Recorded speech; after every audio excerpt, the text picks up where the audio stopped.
আজকে আমরা সিপিআইএম সদর মহকুমা কমিটির তরফে একটি প্রতিনিধি দল পশ্চিম ত্রিপুরা জেলার মুখ্য স্বাস্থ্য আধিকারিকের নিকট ডেপুটেশনে মিলিত হয়েছিলাম।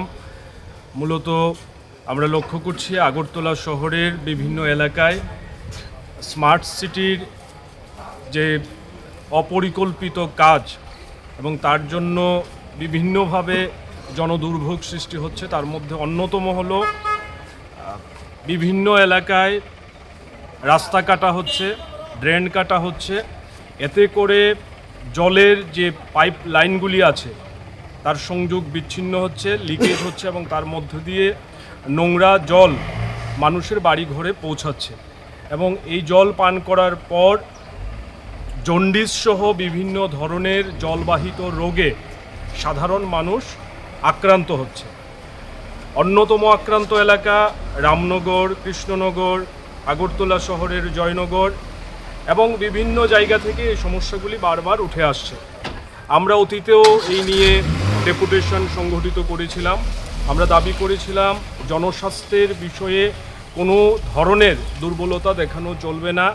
এটা ভয়ঙ্কর প্রবণতা, কিন্তু এই বিষয়ে কোনো সমাধান বা সুরাহা মুখ্য স্বাস্থ্য আধিকারিকের দপ্তর থেকে করতে পারেননি।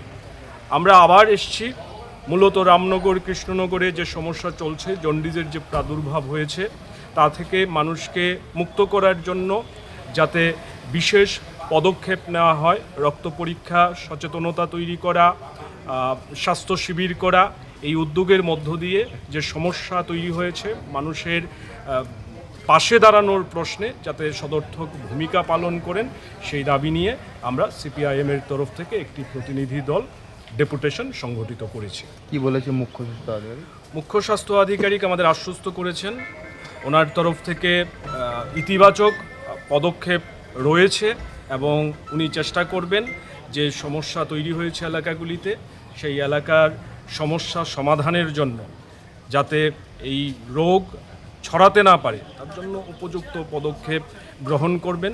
আমরা যে দাবিগুলি করেছি সেই দাবির প্রতিও উনি সমর্থন জানিয়েছেন এবং উপযুক্ত পদক্ষেপ নেওয়ার আশ্বাস আমাদের প্রতিনিধি দলকে দিয়েছেন।